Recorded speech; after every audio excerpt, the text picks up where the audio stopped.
আসসালামু আলাইকুম। ABC update নিউজে স্বাগত। শুরুতেই সংবাদ শিরোনাম, পরে বিস্তারিত। চলছে বিশ্বজুড়ে যুদ্ধ অবস্থা। জানিয়ে দিব আমাদের হাতে থাকা সর্বশেষ গুরুত্বপূর্ণ আপডেট। আন্তর্জাতিক সংবাদ, ভারতকে কঠোর হুঁশিয়ারি দিয়ে যা বলল পাকিস্তান সেনাবাহিনী। এরপর জানিয়ে দিব ইসরায়েলে ফের ক্ষেপণাস্ত্র হামলা, বেন গুরিয়নে ফ্লাইট স্থগিত। এদিকে ট্রাম্পের নয়া নীতিতে উদ্বিগ্ন নেতানিয়াহু, একঘরে হচ্ছে ইসরায়েল। এবং জানিয়ে দেব পাকিস্তানে ভারত সমর্থিত 9 সন্ত্রাসী নিহত। সর্বশেষ জানিয়ে দেব যুক্তরাষ্ট্র প্রচুর হাইপারসনিক ক্ষেপণাস্ত্র উৎপাদন করছে বলছে ট্রাম্প। শুনছিলেন সংবাদ শিরোনাম, এখন বিস্তারিত। তবে তার আগে অনুরোধ থাকবে ভিডিওটিতে একটি লাইক এবং কমেন্টস করে জানিয়ে দিন আজকের এই ভিডিও সম্পর্কে আপনার মূল্যবান মতামত। ভারতকে কঠোর হুঁশিয়ারি দিয়ে যা বলল পাকিস্তান সেনাবাহিনী। পাকিস্তান জাতির ঐক্য, শক্তি ও শান্তির প্রতিশ্রুতি পূর্ণ ব্যক্ত করে ভারতকে আবারও কঠোর হুঁশিয়ারি দিয়েছেন দেশটির সেনাবাহিনীর মুখপাত্র লেফটেন্যান্ট জেনারেল আহমেদ শরীফ চৌধুরী। ভারত যদি ভবিষ্যতে কোনো ধরনের দুঃসাহসিকতা থেকে বিরত না থাকে তাহলে কঠোর জবাব দেওয়া হবে বলে উল্লেখ করেছেন তিনি। রোববার এক বিবৃতিতে তিনি এ হুঁশিয়ারি দেন। খবর শামা টিভি। পাকিস্তান আইএসপিআর এর ডিজি বলেন, ভারত ভেবেছিল তারা আঘাত করবে আর পাকিস্তান চুপ থাকবে, কিন্তু আল্লাহর ইচ্ছায় পুরো জাতি ঐক্যবদ্ধভাবে দাঁড়িয়েছে। পাকিস্তান এই লোহদৃঢ় প্রাচীরের মতো দাঁড়িয়েছিল এবং ভারতের কৌশলের একের পর এক ত্রুটি উন্মোচন করেছিল। ভেতরের বিভাজনের ধারণা নাকচ করে দিয়ে আহমেদ শরীফ চৌধুরী বলেন, তারা মনে করেছিল পাকিস্তানের জনগণ ও সেনাবাহিনী বিভক্ত, কিন্তু এটা ভুল ধারণা। পাকিস্তান কখনোই বিভক্ত নয়। এই জাতি ও সেনাবাহিনী সবসময় একত্রিত ছিল।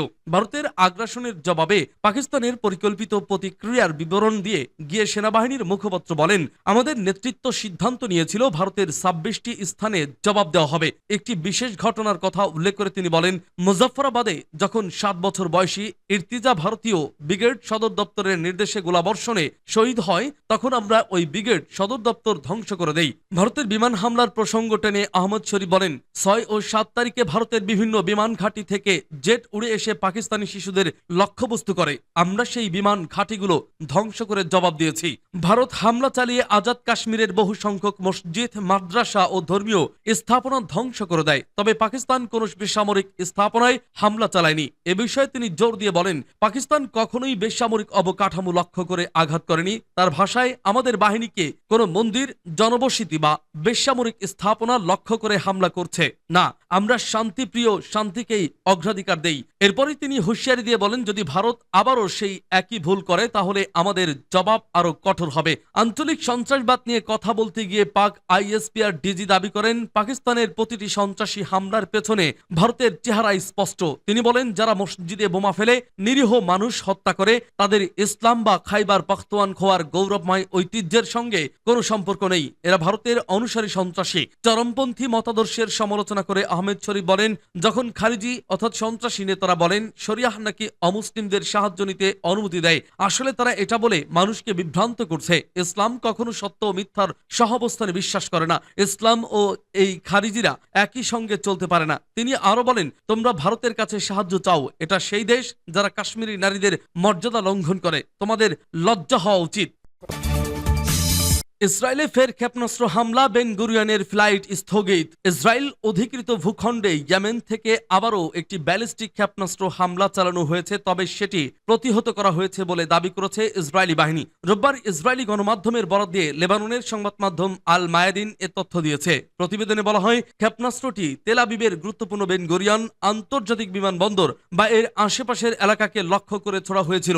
এই হামলার পরপরই বেন গুরিয়নের সব ফ্লাইট স্থগিত করা হয়েছে বলে জানায় টাইমস অব ইসরায়েল। ইসরায়েলি সামরিক বাহিনীর বরাত দিয়ে সংবাদ মাধ্যমটি জানিয়েছে, হুতি নিয়ন্ত্রিত ইয়েমেনের সামরিক বাহিনী রোববার ইসরায়েলে একটি ব্যালিস্টিক ক্ষেপণাস্ত্র ছুড়েছে। তবে ইসরায়েলের বিমান প্রতিরক্ষা ব্যবস্থা দ্বারা সেটি সফলভাবে প্রতিহত করা হয়েছে। সম্প্রতি ইয়েমেনের এই ধরনের হামলা প্রায় নিত্যদিনের ঘটনা হয়ে দাঁড়িয়েছে বলেও উল্লেখ করেছে টাইমস অব ইসরায়েল। প্রতিবেদনে বলা হয়, জেরুজালেম এলাকা, দক্ষিণ পশ্চিম তীরের জনবসতি এবং ডেড সি এর কাছাকাছি ইহুদি বসতিগুলোতে সাইরেন বেজে ওঠে। সাইরেন বাজানোর প্রায় 5 মিনিট আগে বাসিন্দাদের উদ্দেশ্যে একটি প্রাথমিক সতর্কতা জারি করা হয়। ব্যক্তিগত ফোনে একটি পুশ নোটিফিকেশনের মাধ্যমে দূরপাল্লার ক্ষেপণাস্ত্র হামলার বিষয়ে বেসামরিক নাগরিকদের সতর্ক করা হয়। তবে তাৎক্ষণিকভাবে কোনো হতাহত বা ক্ষয়ক্ষতির খবর পাওয়া যায়নি। ক্ষেপণাস্ত্রের একটি অংশ পশ্চিম তীরের দক্ষিণ হেব্রনের পাহাড়ি এলাকায় পড়ে থাকার খবর পাওয়া যায়। ট্রাম্পের নয়া নীতিতে উদ্বিগ্ন নেতানিয়াহু, একঘরে হচ্ছে ইসরায়েল। মার্কিন রাজনীতির বহু আলোচিত চরিত্র প্রেসিডেন্ট ডোনাল্ড ট্রাম্প আবারও বিশ্বমঞ্চে নিজস্ব কৌশলগত কাণ্ডজ্ঞান নিয়ে ফিরে এসেছেন। তবে তার এবারের প্রত্যাবর্তন আরেকটু ভিন্ন, আরেকটু ধূসর। সম্প্রতি মধ্যপ্রাচ্য সফরে তিনি সৌদি আরব, সংযুক্ত আরব আমিরাত ও কাতারে গেলেও ইসরায়েল সফর করেননি। ইসরায়েলকে ট্রাম্পের এই উপেক্ষা নিছক কূটনৈতিক অনুচ্চার নয়, বরং এক গভীর রাজনৈতিক সংকেত। ট্রাম্প তার আগের আমলে যেভাবে ইসরায়েল ঘেঁষা পররাষ্ট্রনীতি চালিয়ে গিয়েছিলেন, জেরুজালেমে দূতাবাস স্থানান্তর, গোলান মালভূমিকে ইসরায়েলি এলাকা হিসেবে স্বীকৃতি দেওয়া, এসবই ট্রাম্পের এবারের প্রশাসনের সঙ্গে বিস্তর ফারাক তৈরি করেছে। ট্রাম্পের সাম্প্রতিক মধ্যপ্রাচ্য সফরে সৌদি আরব, সংযুক্ত আরব আমিরাত ও কাতারের সরব উপস্থিতি থাকলেও তালিকা থেকে বাদ পড়ে গেছে দখলদার ইসরায়েল। আর এটি এমনই এক বহুল আলোচিত পদক্ষেপ ছিল, যা বেশ কিছু রাষ্ট্রীয় উদ্বেগ ও বিশ্লেষণের জন্ম দিয়েছে। অবহেলা নাকি কৌশলগত দূরত্ব? ট্রাম্প অবশ্য বলেছেন এটি কোনো অপমান নয়, বরং তার ভাষ্য অনুযায়ী এই সফর ইসরায়েলের জন্য ভালো, কারণ তিনি আরব দেশগুলোর সঙ্গে নতুন স্বাভাবিকরণ চুক্তি ফিরিয়ে আনার চেষ্টা করেছেন। তবে ওয়াশিংটন ভিত্তিক সংবাদ মাধ্যম দ্য আটলান্টিক জানায়, ট্রাম্পের এই সফর ও নীতিগত পরিবর্তনগুলো ইসরায়েলকে কেন্দ্র থেকে সরিয়ে আনার একটি ইঙ্গিত, আর এটি তেল আবিবে দারুণ অস্বস্তি সৃষ্টি করেছে। পাকিস্তানে ভারত সমর্থিত 9 সন্ত্রাসী নিহত। পাকিস্তানের খাইবার পখতুনখোয়া প্রদেশ 3টি পৃথক অভিযানে 9 জন ভারত সমর্থিত সন্ত্রাসী নিহত হয়েছে। রোববার পাকিস্তান সেনাবাহিনীর গণমাধ্যম শাখা আইএসপিআর এক বিবৃতিতে এ তথ্য জানিয়েছে। আইএসপিআর এর মতে, ডেরা ইসমাইল খান জেলায় একটি গোয়েন্দা তথ্যভিত্তিক অভিযানে 4 জন সন্ত্রাসী নিহত হয়। এরপর ট্যাঙ্ক জেলায় নিরাপত্তা বাহিনীর সঙ্গে বন্দুকযুদ্ধে আরও 2 সন্ত্রাসী নিহত হয়। তৃতীয় অভিযানটি চালানো হয় খাইবার জেলার বাগ এলাকায়। সেখানে আরও 3 সন্ত্রাসী নিহত হয় বলে জানানো হয়েছে। আইএসপিআর আরও জানায়, নিহত সন্ত্রাসীদের কাছ থেকে বড় পরিমাণ অস্ত্র, গোলাবারুদ উদ্ধার করা হয়েছে। এই চক্রটি দীর্ঘদিন ধরে অঞ্চলটিতে নাশকতামূলক কার্যকলাপে জড়িত ছিল এবং তারা ভারত থেকে প্রত্যক্ষ সহায়তা পেত। এছাড়া ওই এলাকাগুলোতে এখনও সন্ত্রাসীদের উপস্থিতির খবরে চিরুনি অভিযান চালানো হচ্ছে। পাকিস্তানের নিরাপত্তা বাহিনী জানিয়েছে, তারা ভারত সমর্থিত সন্ত্রাসবাদের মূল উৎপাটনে প্রতিশ্রুতিবদ্ধ। এদিকে পাকিস্তানের স্বরাষ্ট্রমন্ত্রী মহসিন নকভি এসব সফল অভিযানের জন্য নিরাপত্তা বাহিনীকে প্রশংসা জানান। তিনি বলেন, ভারত সমর্থিত চক্রের সঙ্গে জড়িত সন্ত্রাসীদের নির্মূল পাকিস্তানের নিরাপত্তা বাহিনীর পেশাদারিত্ব ও তাৎক্ষণিক সাড়া দেওয়ার সক্ষমতা প্রমাণ করেছে। তিনি দেশপ্রেমিক বাহিনীর সাহসিকতাকে স্যালুট জানিয়ে বলেন, প্রত্যেক পাকিস্তানি তাদের সশস্ত্র বাহিনীর সাহস ও নিষ্ঠায় গর্ববোধ করে। সূত্র জিও নিউজ ও শামা টিভি। যুক্তরাষ্ট্র প্রচুর হাইপারসনিক ক্ষেপণাস্ত্র উৎপাদন করছে বলছে ট্রাম্প। মার্কিন প্রেসিডেন্ট ডোনাল্ড ট্রাম্প বলেছেন, আমেরিকা হাইপারসনিক ক্ষেপণাস্ত্রের উন্নয়ন সম্পন্ন করেছে এবং প্রচুর পরিমাণে উৎপাদন করছে। ওয়েস্ট পয়েন্টে মার্কিন সামরিক একাডেমিতে এক অনুষ্ঠানের উদ্বোধনী অনুষ্ঠানে ট্রাম্প একথা বলেন।